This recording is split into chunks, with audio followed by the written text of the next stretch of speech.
প্রিয় শিক্ষার্থী, আজ আমরা শিখব অধিবর্ষ নির্ণয় করার অ্যালগরিদম এবং প্রবাহ চিত্র। তাহলে চলো প্রথমে আমরা জেনে নিই অধিবর্ষ কী। অধিবর্ষ হলো কোনো বছরের ফেব্রুয়ারি মাস যদি 29 দিনে হয় তাহলে সেই বছরকে বলা হয় অধিবর্ষ। আর যদি কোনো বছরের ফেব্রুয়ারি মাস 28 দিনে হয় তাহলে সেই বছরকে অধিবর্ষ বলা হয় না। তাহলে চলো আগে আমরা এই অধিবর্ষ নির্ণয় করার অ্যালগরিদম দেখি।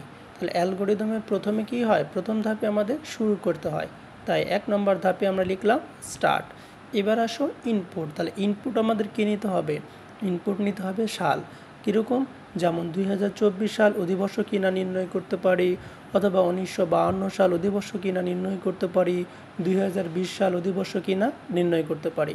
তাই আমাদের সব সময় ইনপুট হিসাবে নিতে হবে কি বছরটাকে। বছরের ইংলিশ কি ইয়ার, আর ইয়ারের প্রথম অক্ষর ওয়াই, তাই ইনপুট হিসাবে নিলাম ওয়াই। এবার আসো এই অধিবর্ষ নির্ণয় করার জন্য একটা সূত্র আছে। তাহলে সূত্রটা কি দেখি। ইফ, যদি আমি যে বছরটাকে ইনপুট নেব, সাপোজ ধরো 2000 নিলাম, তাহলে 2000কে আমি 400 দ্বারা ভাগ করব। ভাগ করার পর যদি ভাগশেষ শূন্য হয় তাহলে সেটা অবশ্যই কি হবে, অধিবর্ষ হবে। তাহলে আবারও বলতেছি, আমি যে বছর নিব সেই বছরকে আমি 400 দ্বারা কি করব, ভাগ করব। ভাগ করে যদি ভাগশেষ শূন্য হয় তাহলে সেই বছরটি অবশ্যই কি হবে, অধিবর্ষ হবে। যেমন উদাহরণস্বরূপ আমরা নিচে আসি, যে আমরা 2000 সাল ইনপুট নিয়েছি, তাহলে 2000 সালকে যদি 400 দ্বারা ভাগ করা হয় তাহলে ভাগফল হয় 5 আর ভাগশেষ হয় 0। তাহলে দেখো আমরা এখানে কি লিখছিলাম, যে বছরকে যদি 400 দ্বারা ভাগ করা হয় এবং ভাগশেষ যদি 0 হয় তাহলে সেটা কি হবে, অবশ্যই অধিবর্ষ হবে। তার মানে এই 2000 সাল কি হবে, অধিবর্ষ হবে। এইবার আসো, কিন্তু অনেক সাল রয়েছে যেই সালগুলোকে 400 দ্বারা ভাগ করলে ভাগশেষ শূন্য হয় না কিন্তু অধিবর্ষ হয়। তাহলে সেগুলোর জন্য কি হবে, আমরা সেটা এবারে দেখব। ঠিক আছে, ওকে। তাহলে চলো আমরা এরকম একটা দেখি। যেমন দেখো 2012 সাল, তাহলে 2012 সালকে যদি আমরা 400 দ্বারা ভাগ করি ভাগফল হয় 5 আর ভাগশেষ কত, 12। তাহলে দেখো তো ভাগশেষ কি শূন্য হয়েছে, হয়নি। তারপরেও 2012 সাল কি হবে, অধিবর্ষ হবে। তাহলে কিভাবে এটা হবে, তাহলে চলো আমরা এটা দেখি। তাহলে প্রথমে আমি যে সালটাকে ইনপুট নিব তাকে 400 দ্বারা ভাগ করব। ভাগ করে যদি ভাগশেষ শূন্য হয়ে যায় তাহলে তো আমার কাজ শেষ। তাহলে সেটা অবশ্যই কি হবে, লিপ ইয়ার হবে। কিন্তু যদি না হয় তাহলে আমি সেটাও কি হতে পারে, লিপ ইয়ার হতে পারে। তাহলে তাকে আমরা কিভাবে চেক করব, তাহলে যে বছরটা নিব তাকে 4 দ্বারা ভাগ করব। ভাগ করার পর যদি ভাগশেষ শূন্য হয় তাহলে দেখো, তাহলে প্রথমে আমি কি করব, যে বছরটা নিলাম যেমন 2012 নিলাম, তাহলে 2012কে 4 দ্বারা ভাগ করলাম। ভাগ করার পর দেখো ভাগশেষ কত হয়েছে, শূন্য হয়েছে। তাহলে এই আমি এখানে যে সূত্রটা ব্যবহার করেছি তাহলে কি এটার সাথে কি এটার মিল আছে না? এটা এই কথাটার অর্থ হলো যে আমি যেই বছরটা ইনপুট নিব, আমি ইনপুট নিয়েছি 2012 সাল, তাহলে 2012 সালকে 4 দ্বারা ভাগ করার পরে ভাগশেষ কত হবে, শূন্য হতে হবে। তাহলে দেখো তো 2012কে 4 দ্বারা ভাগ করে ভাগশেষ কি শূন্য হয়েছে? হ্যাঁ, হয়েছে। যদি হয় তাহলে তারপরে ওই সালটাকে আবার কি করব, এটাকে বলা হয় লজিক্যাল অ্যান্ড, এবং লজিক্যাল অ্যান্ড তাহলে ওই সালকে আবার 100 দ্বারা ভাগ করব।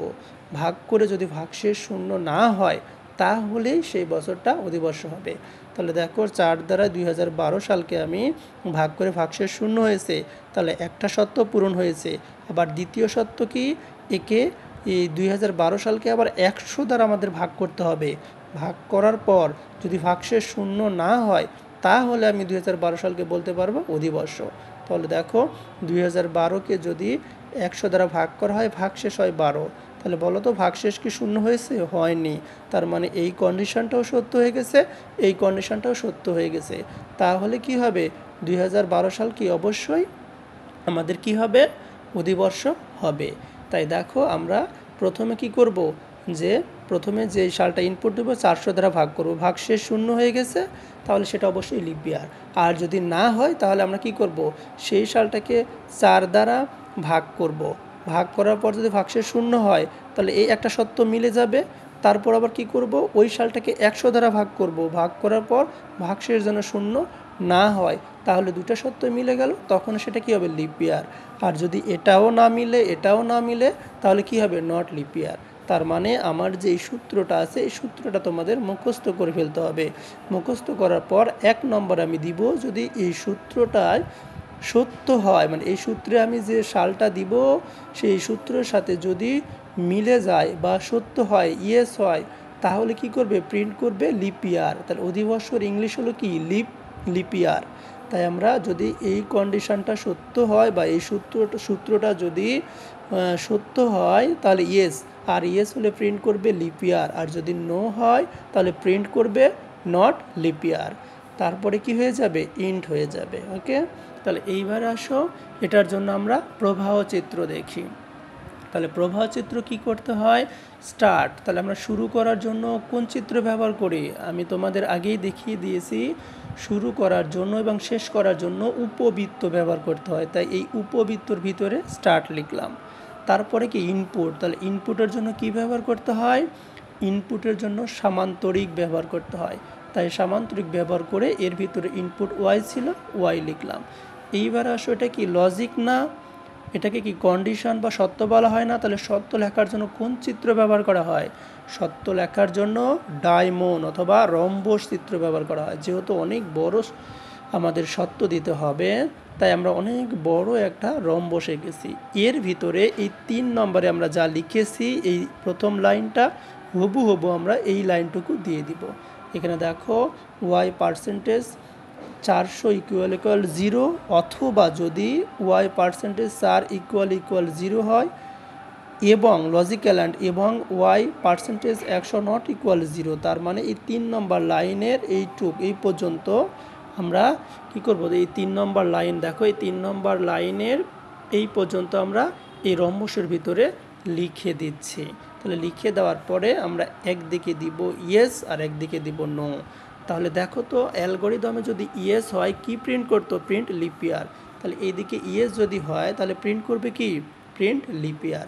আর যদি অ্যালগরিদমে নো হতো, প্রিন্ট কি করে, নট লিপ ইয়ার। তাহলে নো যদি হয় এখান থেকে প্রিন্ট করবে নট লিপ ইয়ার।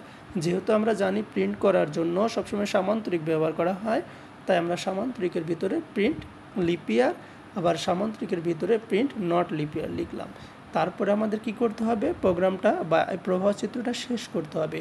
তাহলে শেষ করার জন্য আমাদের কি করতে হবে, যেহেতু এখানে দুইটা আউটপুট, একটা হচ্ছে কি লিপ ইয়ার, একটা নট লিপ ইয়ার, এই দুটাকে সংযুক্ত করে তারপরে আমরা শেষ করব।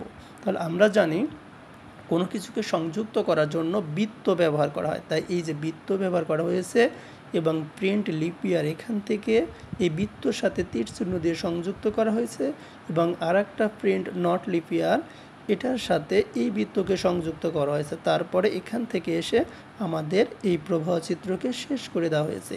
আর শেষ করার জন্য কি ব্যবহার করা হয়, উপবৃত্ত, আর উপবৃত্তর ভিতরে ইন্ড লিখলাম, লিখে আমাদের প্রোগ্রামটা শেষ করে দিলাম।